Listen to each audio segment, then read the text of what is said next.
Hey everyone! In this video, I'll show you how to remove devices from your YouTube TV account, whether it's an old phone, smart TV, or a device you no longer use. Step 1. Sign into your Google account. Go to myaccount.google.com on your phone or computer. Sign in using the same Google account linked to your YouTube TV.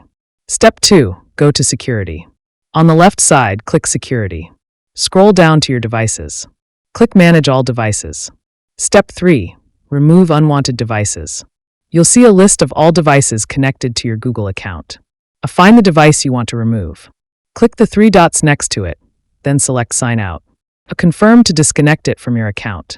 Note, this removes the device from your Google account, which includes YouTube TV.